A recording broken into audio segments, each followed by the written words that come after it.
Hi everybody. So today I'm just going to talk about my experience about a demon that I had an encounter with a few years ago. At the time I didn't know God's word. I only went to church and I used to party a lot in my 20s. It was just like a tradition. You would go on a Sunday, you would go to church, and then nothing else happened. You don't meditate on the Lord, you don't worship, nothing. It's just church and done. And when I'm at church, it's like the word doesn't even come to life. It's like you get tired. So yeah, it's just I wasn't educated enough. But now through God's word, I can now fully understand like what happened to me a few years ago. So a few years ago, I think it was in 2011, 2010, 2012, around about that time, I was a cabinetine at Greyhound. When I was doing the Joburg, Kimberley, Cape Town route, or Cape Town, Kimberley, Joburg route, like I would serve passengers on the way up until they reached their destination.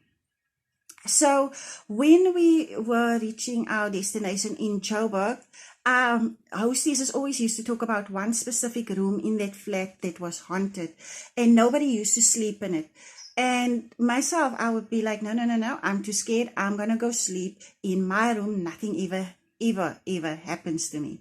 And I would be like so dead tired because I'm in 18 hours, 20 hours of working. By the time that you get to the flat, you're even too tired to eat something. So I would just normally fall in my bed or go sleep. Or other times I would have planned and I would go clubbing and partying and doing what a 20-year-old cabinetine would have done at the time that wasn't safe. So this one night, there wasn't room for me in my normal room when I used to go sleep. There was another room, in the haunted room, and nobody used to sleep there. So I decided I'm going to go take their bed and I'm going to go sleep.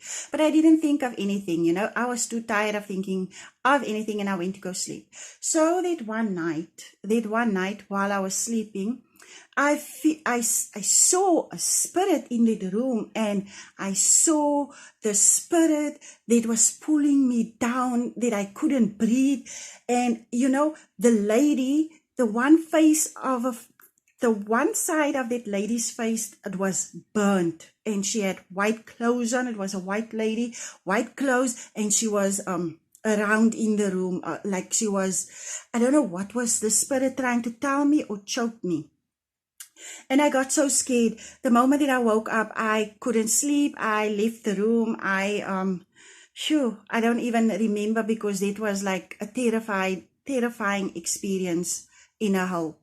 So a few weeks on my next trip, I decided to travel with the Bible. I didn't know the word, but I was traveling with it because somebody gave advice. They said, once you travel with the word, you should just leave the Bible open.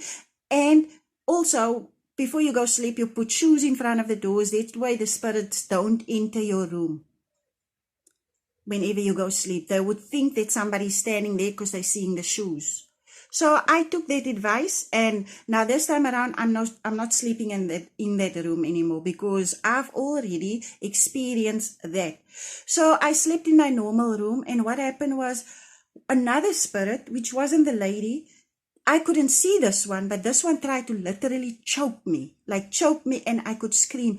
And whenever I scream, the words comes out like Jesus, like it doesn't want you to say Jesus.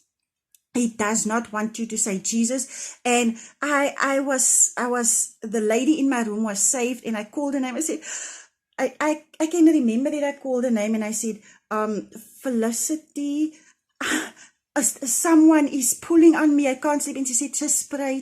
I could hear, just pray. I prayed, Our Father, and Our Father sound like, oh, Father. And I could feel my body floating from the bed.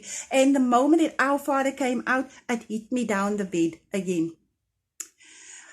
So anyway, that was my encounter with the demons or the spirits. So now I'm just going to give a word out of God's Bible regarding wickedness, evil forces, and the demons and spirits of these realms. Thank you for watching. This is part 1.